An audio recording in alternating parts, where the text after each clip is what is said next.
Hi everyone, I have found a little way to get my camera a little bit closer to this bottom row of items.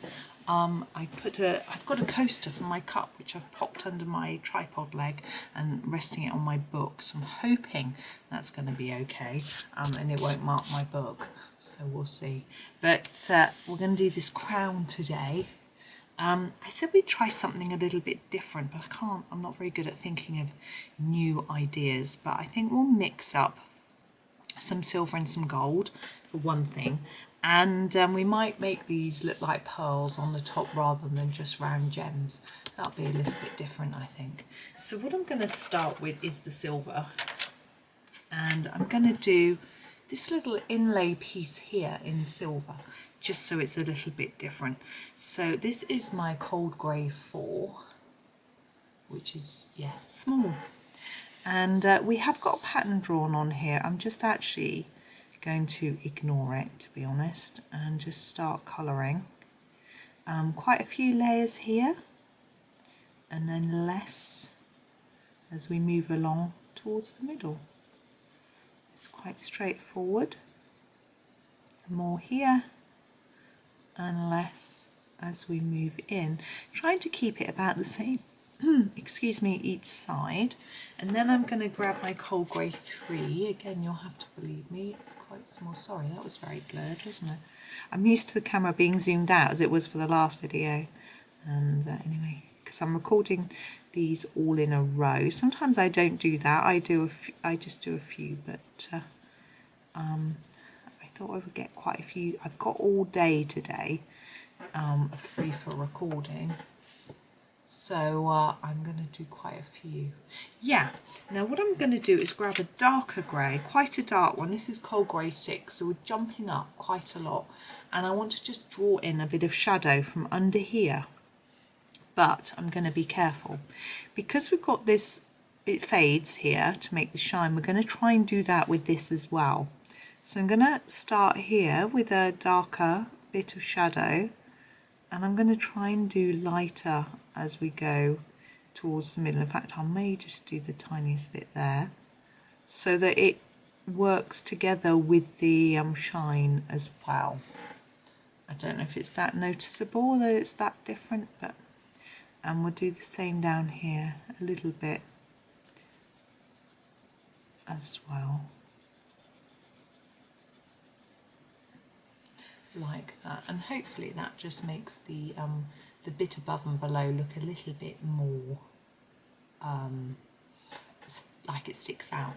Sticky outy was what I was going to say. I'm sure that's a word. Anyway, so we'll move on to our gold.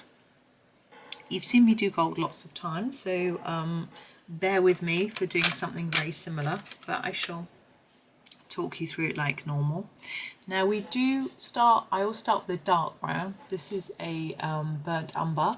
You can use any dark brown. The walnut brown in the polychromos is pretty much the same, I would say. If you are using other brands, I'm not really up with all the brands, but just find your dark brown, a dark sepia maybe, but not a reddish tone, unless you want to go for a more reddy gold. Okay, and I'm just applying it in the areas where I want it to be a little bit darker. I'm going to stop in a minute actually mid gold and do something else first, but I should just apply all of this colour. Now this bit is at the back, so it needs quite a bit of shadow, and I'm actually going to make it a bit darker because it's further away. I think it will help with that illusion that isn't just flat, that is actually at the back. Right, so we've done that, and we're going to actually move, we're going to do these circles. I'm just decided that if I did the gold first, I'd go over the lines. So I think I'll be better off doing those first. Now I'm not going to do those like pearls, like the top. I'm going to do these like gemstones, and I thought I always like to do rubies or emerald, something like that. Or something purple. What should we do? Madder is quite a nice colour for gemstones. We use that. So this is the madder. and I'm going to try to put a darker application around the outside, so I'm going round and round and I'm doing more layers and then less as I go towards the middle, and hopefully you've got a faded centre. And what that does is it gives the impression that it's more spherical and that it's got a shine, which is always nice. It doesn't always pay off with the small space. Sometimes it's difficult to get it working quite right, and you can always use a little white pen to put a dot of shine on it anyway if you want to. We will probably add some shine at the end to some of the elements if I remember. So I'm just working my way, and I'm keeping all these the same colour. You don't have to. I just thought that that might look quite sophisticated. We don't want lots of bling and different colours. I think, you know, a crown is quite smart. You know, I'm just thinking, you know, the Queen wouldn't wear an orange, a yellow, a different colour stones, I don't think. Maybe she would. This is the raw Umber. I haven't seen her wearing a crown for a long time. Actually, I think poor little Queen, our Queen, she's finds them a bit heavy. You know, she when the state opening of Parliament in the UK is a very big occasion, and the Queen comes, and she used to wear full robes and crown and everything, but now she's getting a bit older. She tends to she doesn't wear the crown at all, because it's just so heavy, and she has a little bit of a hump on her back, poor little lady, and so I think it's a little bit difficult for her to walk upright, and so the crown might just not stay in place. So it gets carried. The crown is part of the ceremony. Our UK Parliament has got so much ceremony associated with it. It's actually quite interesting if you look into it. And my children studied a bit of law, and Parliament came up green gold when they were doing their exams, their GCSEs, which are their exams they take at 16. They actually visited Parliament, lucky boys. In fact, interesting fact, it was the day before Parliament closed to the public. It has now reopened, I think, but it closed to public for quite a few years, or almost 2 years, and the day they went was the day before it closed. So they were so lucky to be able to go. I was a little bit worried about them being in London, but they had a tremendous time. I didn't stop them going because I knew they would enjoy it, and they went to Downing Street, and they had a teacher with them, as you would on a school trip, and I just realised I've forgotten to do these bits. And they also had a teaching assistant with them. I'm going to grab my raw umber and do these bits. And the teaching assistant happened to know one of the guards that was standing outside Downing Street. He was in all his smart clothing, these sort of feathers and, you know, smart uniform. He wasn't just a policeman. I say just a policeman, crikey. I don't mean it in that way. I mean, he wasn't just dressed as a policeman in quite plain clothing. He was very smart. And because he knew her, he allowed them to not only, they could go and stand outside Downing Street and have their photo taken in front of the front door. And also he posed with them, so they had the photo with the guard, which was really great fun for them. So they had a whale of a time. I don't know if the Prime Minister was in. They were really hoping to see Larry the cat. If you're British, you may have heard of Larry the cat. He lives at Downing Street. He is there, whoever is Prime Minister. He just lives in the house. He doesn't belong to the Prime Minister as such. And you know, rumour is that Larry actually runs the country. I think. I don't know if I'd fancy the idea of being ruled by a cat. But anyway, we won't get into politics, but it's quite fun. This one, I'm just trying to find the number of the pencil that I'm using next because it's sharpened away. It is dark Naples ochre. It's 184, but it's very small. So anyway, yes, so they went to Parliament, but they did, you know, it wasn't a state occasion or anything. They went into the House of Lords, and there was a debate that they listened to a little bit. They went into the House of Commons as well.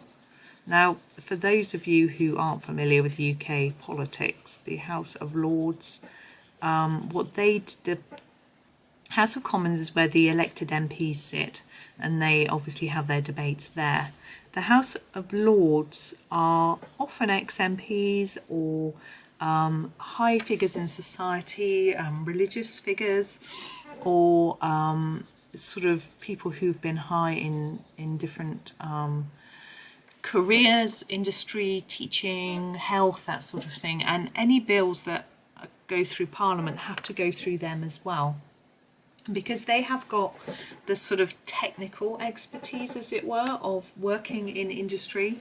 It is felt that they can look at the practical side of the bill, because often MPs are lifetime MPs. They may not have worked in any other industry, so they might not know the practicalities of trying to apply a certain law to a certain industry.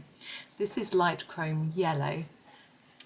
It sort of acts as a protection for us as people that things get debated, and what they do is if they want to change something, they have to then send it back to the MPs to look at again. So it wouldn't be like they wouldn't reject the whole law, but they might say this clause isn't quite right or something like that. So and the Queen has to then sign off everything at the end.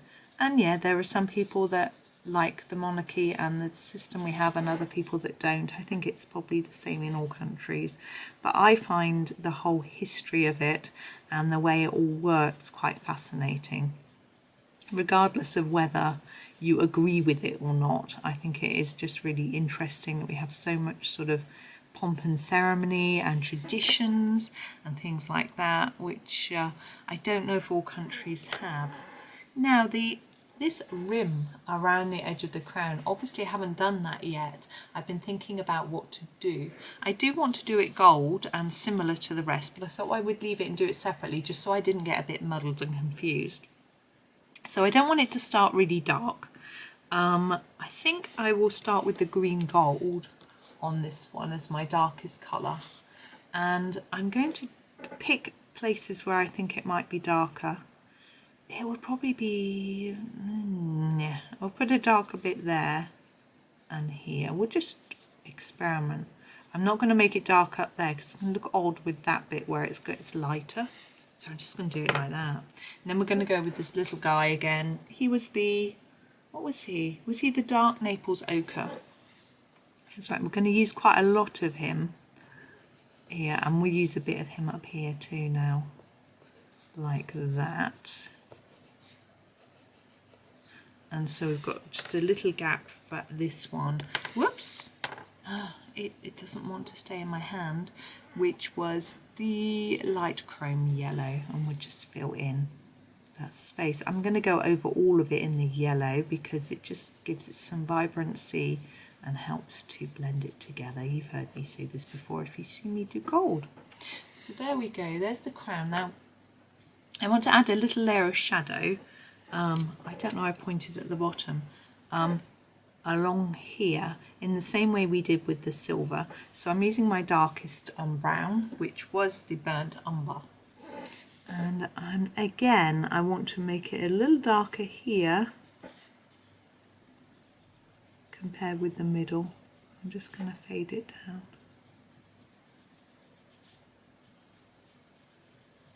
Like that. And then under here. Now this I'm going to go lighter because it's a lighter bit of the crown. And we can go darker again on this bit. Okay. Now we have got the these stones. where should we go? I'm thinking we won't go green. We've got green here. Obviously I would do a different shade, but I think we'll go purple just for something different. And actually we'll go Delft blue. I may have used Delft blue earlier actually. I think I used it for that candle, so we won't use the Delft blue. Whoops, we use something different. I keep dropping everything. We'll use the Mauve, which is a sort of dark purple. I'll show you in a minute when I've sharpened. It's this colour. Okay, so just a dark purple. If I was using castles, I would use the Purple Lake Deep because it's my favourite colour. And I'm going to make it darker at the bottom and on this edge and there. And just leave a little bit of white there. Okay, so it looks shiny. A little bit easier on this one.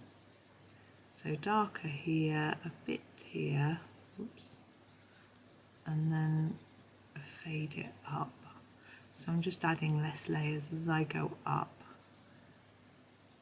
like that. And we'll do a similar thing on this one. I try and make it match the one on the other side. Yeah, that'll do. Yeah. Now pearls are quite excuse me, tricky. I don't know why I said I was going to do pearl, rather silly. But anyway, I have done black pearls in pictures before and they're really easy, it's just black. But like white pearls, they catch the light, they might look slightly pink or slightly blue.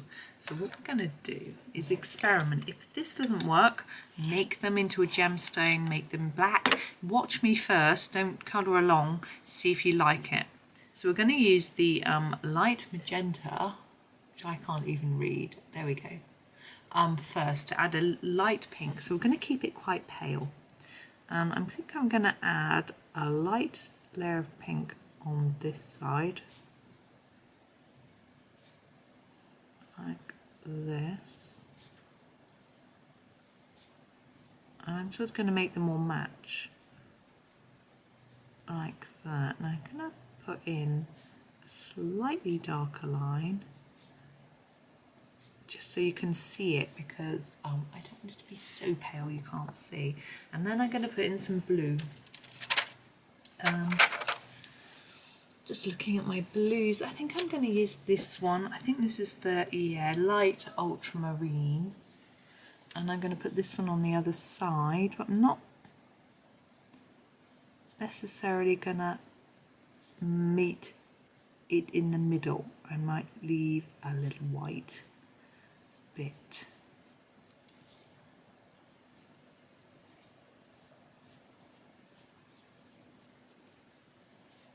There we go. Now if you want to do a black pearl, you would just do it in the same way that you did these, but with black. And then you could put a little bit of white shine on the edges. Because these are quite pale, I don't think white is going to show up. But we are going to have a go. I'm going to grab this pen. Oops, I've just knocked my pencil sharpener over. So this is the Gellyroll 08. It's fairly fine. This is a 08 means 8 mils. That's the thickness of the nib, but I find it finer than a Posca, even though it's actually thicker. I don't know why. And what I want to do is put a little bit of white on the edge. And it's not really going to show up, so I'm going to slightly put it on top of the black, and then I think it will show up more and look a bit more shiny. Now we could put a bit on here, look. Down on them, a little bit on these. You don't have to add the white, you can leave it without, it's completely up to you, where it just adds a little shine. Some people do little stars of shine. I can never get that to work, so I'm not going to do it.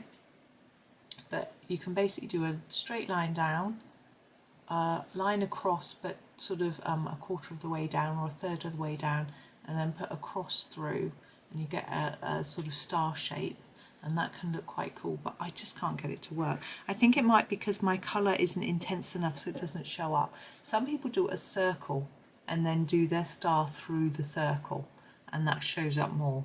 So that's another little tip. But I'm not, as I say, I'm not going to do it because I think I'll just ruin it. So I'm going to leave it there. But one thing you could do is to go around the edge of these black lines and get rid of them from the crown. It might make it look a bit more shiny, but I don't do that. It's so much work. If I take out that line, I'm going to take out that line, that line, that line, all of them. And sometimes I think it looks a little odd. It can look good, but if I take this line out here, then we'll have a white bit there. And will I colour over it? What will I do? You know, so I'm just going to not do it. The other thing you could do is to put a little bit more down the edge of this to make it look like it's sticking out, but I'm going to leave it. I'm really pleased with how it looks. I don't want to fiddle with it anymore. It's up to you. But tomorrow we're moving on to this little friend, which is a lovely Toadstool Mushroom. I love colouring those, so that'll be fun. So hopefully you'll join me tomorrow, but for now, thank you so much for watching. I hope you have a really lovely day and happy colouring.